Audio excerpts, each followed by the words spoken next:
My husband's gone out to work now. He's had to go and get a job.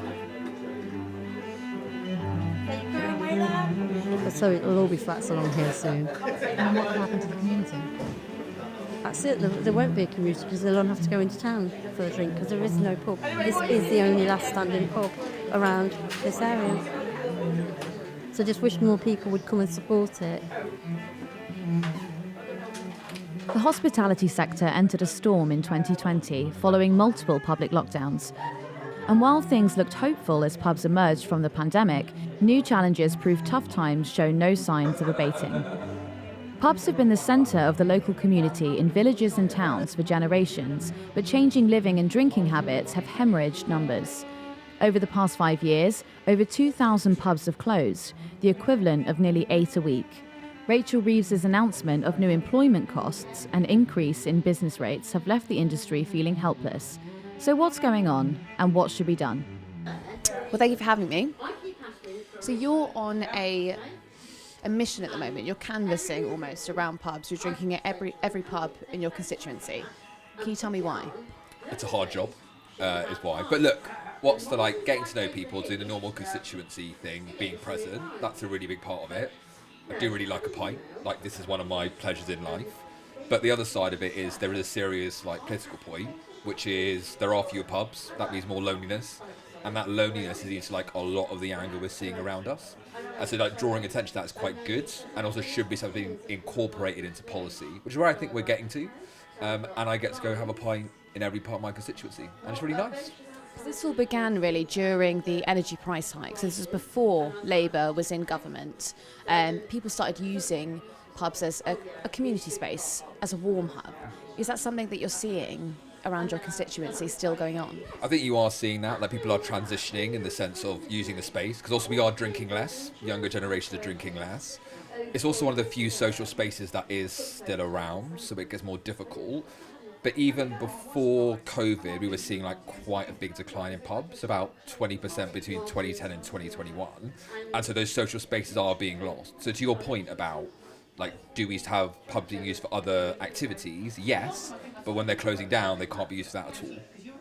Have there been a lot of pub closures in the area? Yeah, so where we are now, I think about 2/3 over the past 30 or 40 years. I think in general, something like that. So about a third probably have closed here over the 20 to 30 years. So they are closing down, they are finding it more difficult. And that's in part because we have less money to spend. And in part of it's also because of, as you said, energy price hikes and also some stuff around rates. So we are doing stuff on rates, we are doing stuff on energy prices, but clearly there is further to go. I'm Caroline Wan from the boat in Loughborough. No, I've been here 5 years now. It must have been extraordinarily difficult over the past few years to heat the pub. Have you seen an increase in costs? Well, for me here, I don't have that cost, so Marsden's take that as part of my pay.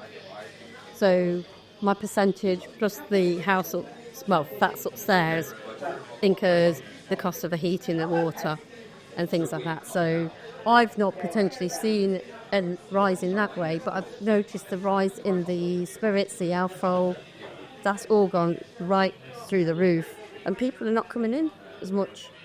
When did that happen? I would say after the second sort of hit of COVID, when we took it over, first year was really, really good, and then it's just taking a plummet. We're thinking that we might not be able to stay because I don't take a pay now. It's just really, really hard. Rachel Reeves's budget, she did offer 1.7% relief on draft, which equates to about a penny per pint. We've not seen that. We've not seen that drop. You haven't seen No, they just put it up before then, but it didn't come back down again. It stayed where it was. So it hasn't had an effect? No. Do you think that's also to do with the cost? The general cost being associated with distribution, with the travel, has that had an impact on what? Possibly, yeah, possibly. Yeah, I mean, I know they've got their overheads. The commission that I'm getting is not good. I can't live on the commission they're giving me. So I basically live, my husband's gone out to work now. He's had to go and get a job because when we're both there together working, it was okay. And then obviously we've gone to 18%, and we just can't afford it. Yeah. So everything's gone up. So your wages have gone up, but our percentage don't go up. Yes, the beer goes up. So potentially, what they say is the beer goes up. So the more money you get, it should equalise itself out. But we've not seen that. It's more that he's had to go to work. So he has another job, and I basically look after the pub. I've got a big family, so obviously I've got ailments myself. So I've got my daughter who works for me, well, both my daughters and my son, and my daughter-in-law. So it's like family-run pub. For the first time ever in England and Wales, we've now slipped below 40,000 pubs. Really, since COVID, pubs haven't really gotten out of the woods yet, but really a rise of energy, the prospect of the rise of national insurance contributions, rise in prices put on products by pub companies, for example, forcing the price increase onto consumers, employee, staff wages, costs, and basic overheads for people who live in the pubs, who run the pubs themselves. And there's a lot of publicans out there who are just generally struggling to, it's feast and famine for them. So yeah, it's really not a great picture at the moment for our beloved pubs. I've noticed the rise in the spirits, the alcohol, that's all gone right through the roof. And people are not coming in as much. When did that happen? I would say after the second sort of hit of COVID, when we took it over, firstly it was really, really good, and then it's just like taking a plummet. We're thinking that we might not be able to stay because I don't take a pay now. It's just really, really hard. There's many other threats to pubs, and why they're closing is that we have property developers that want to take them on and find them more viable, find the land more viable to be build houses and flats, etc., etc. And what we really need to focus on there is when you take away a pub, you actually take away a really strong pillar of the community. Pubs are more than just a place to have a drink. They are places where people come to socialise, to come to celebrate, to commemorate, to remember, and also to celebrate their favourite sports teams, and basically to socialise. For a lot of people, it's a lifeline. This is what's really interesting to me, because we'll get into some of the changes that Labour have made since the autumn statement. But one of their big priorities when they got into government was a focus on mental health. And I don't think it's too trivial to say that actually an integral part of some people's day is going to the pub to speak to people in that area, to meet, their friends in a space that isn't their home. And is that what you're talking about when you say it's a community space? Absolutely. I mean, some of my old regulars from the pub I used to manage, it was there once or twice a week. They would get out and come and see how Dave's doing, or how Richard's doing, or how Pete and Kristen are doing, how Ryan's doing. And, you worry when you don't see them, because actually you think this is their main source of social influence and identity and process. And it really is heartbreaking when you don't hear from your regulars, because they are basically locked in their own kind of self-forming prison. But no, pubs are really pillars of the community. They hold communities together. And just look at the events that pubs do. You've got bringing by sales, sewing clubs. In my neck of the woods, we've got folk trails. We've got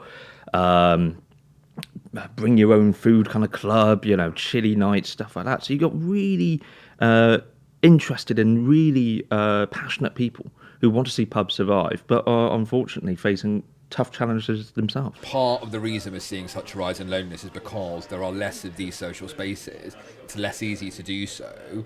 So it's a part of it, right? It's not just the pub, it is the cafe, it is the library, but this is a huge part of it. I think loneliness increased by 15-16% since the pandemic, especially acute amongst young people. And having a pint, being with your mates, it's a really important part of life. It's not really you have to be incredibly worthy about this stuff, right? It's like having a laugh. But actually it's becoming harder and harder when there are fewer social spaces and when there are fewer pubs, and it's hard to do that. And you start to see people, you can understand why people are angry. It's a fundamental need. We don't want to leave. It's just can't survive anymore. But you're one of the last on this street, is that right? Yeah. There's 1, 2, 3, 4, 5, 6. About 10 have closed within the last 11 years. Wow. So basically one a year. So How could you be helped? What sort of things would help you? Would it be relief at, tax on draft, that sort of thing? Yeah, if the beers come down, I think we'll find that a lot more people would come in because we go into town because beer's half price in town. So we've got Witherspoons, 99p a pint. We can't get down with that. Our Osiris Fizz, Moretti at 5.70 now. Big difference. So, yeah, they need to bring the prices down here, otherwise we are going to lose a lot. Well, we have lost a lot of customers. I've lost at least 20 regulars over the last 4 years. How do you feel about that? Quite upset, really, and disappointed. I do my best to put things on, I put entertainment on, to try and bring them in, but it doesn't bring them in because they just can't afford the drink. Where they can go into town and have a really good time on half the price. The autumn statement, Rachel Reeves revealed that she would be reducing business rates relief. That's going to go down to 40%, and that's got a cap of £110,000. Feel free to correct me if I'm getting this wrong. No. What sort of effect let's take them in tandem. So first with business rates, what sort of effect does that have on a pub?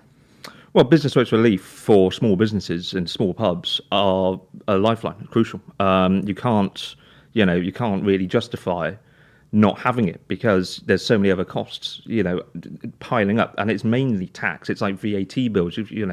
My friend who's got a very small pub in Gloucester, the Drunken Duck, he faces VAT bills of upwards of 5-6 grand, and you've got to find that somewhere. When you've got other taxes that are now the relief of being taken away on them, you've got to find that money somehow, and the only way you can find that money is by, unfortunately, impacting on the customer. And depending on the area, obviously we're in London, obviously London prices for pints are obviously quite, everyone whinges about them, but accepts them. But in a place like Gloucester, for example, when you're exceeding £5.50, £5.60 a pint, people are really feeling the pinch because people just don't have the disposable income to support the pubs and to help them with paying their bills. What about the duty relief that was offered then, off draft beer, 1.7%, 1 penny off a pint? It's the biggest bugbear that I can say that politicians of all political stripes believe actually helps pubs. Duty is a production tax. Pubs do not pay production tax because they do not make the product. Breweries make the beer, wineries, make the wine, etc., etc. So what they did when Rachel Reeves effectively said in the House of Commons, we've knocked a penny off the pint. No, you haven't. What you've done is you've made it cheaper for the macro breweries, the big boys like Molson Coors, Heineken, all these all these mainly foreign companies that have got investment in the UK, giving them an incentive to basically lower their ABV on their products, which we are seeing. We are seeing Stella Artois famously lowering their ABV, and they can market it as saying, well, actually we're being health conscious, and that's a very good way of marketing it. But it's also to effectively pay less tax.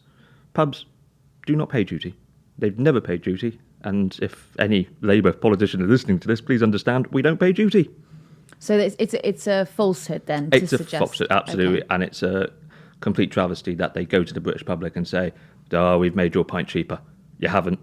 You really haven't. And the British people aren't idiots. When they go to the pub, they see the prices increasing and they go, oh, well, the government said it'd go down. Yeah, but they haven't taken into effect that the breweries are increasing my prices. With your economist hat on, parties like Reform have floated a VAT relief on pubs. They'd also like to see draft beer cheaper. Well, draft beer is cheaper, so the relief on this is by about a penny at the spending review, but 14% lower is the relief for the rates on draft beer as opposed to non-draft beer. So there's already that difference. If you want to abolish other taxes, then you have to say what spending you're going to cut on the other side. So look, in a perfect world, you would say, absolutely, let's do all these things. But the people who drink here, people who hang out here, also need to go and see their GP. They send their kids to school. They drive on roads that can't get an appointment at 8 p.m, buildings are crumbling, and it's ruining your car. You have to fix all those things. So it's very easy to say, let's cut all these taxes, but on the other side, what are you going to cut the spending for? So we have to do what's affordable going forward. So I'm really in favour of anything that helps the pubs, but I'm also aware that I have to be honest and say, I can't fix all these problems overnight, and I definitely can't promise you massive tax cuts if actually we can't afford it. What would you do to help the pubs? Like, what is your point plan? Well, at the moment, the rates relief, I like the fact there's a difference in draft taxes. That's a good thing to do. But part of it actually is encouraging people to come to the pub. So post-COVID, we have seen, like you're talking about the loneliness side of it, right? People are socialising less. Being out here, being positive about the local is really important. Like it's a really normal, great thing to do. So be positive about it. So there's the policy change, there's the cultural change, and trying to push on both sides of it. But it's hard to do kind of the policy in isolation to everything else. I think really important for the campaigns for pubs' perspective, and something that would really help is if a VAT cut or reduction, certainly, and we've been campaigning for this since our inception 5 years ago. We've always wanted VAT to be reduced on alcohol and food in pubs, because the knock-on effect is you will see more people with disposable income. You will see more people coming out to support pubs because they go, well, actually, they've got a really great menu down the road at the Fox and Hound or whatever. Oh, they've got some really good drinks offers, or they've got this and that. And I think you'd see a boost in the nightlife, and boost in the pub scene. And I think you'd see more people coming out and enjoying themselves. Because at the moment, I think the biggest problem is a lot of people are just surviving, and they're not really living. And I think pubs are a place where people can feel alive and feel wanted and welcome. So that's what, and we'd like to see so many other things, but really we want to see less pubs closing, more people coming out to enjoy them, and obviously we want to see a government, and hopefully this government might change its tune, a little bit more sympathetic to the struggles of the hard-working publicans, because a pub isn't just for Christmas, it's for life.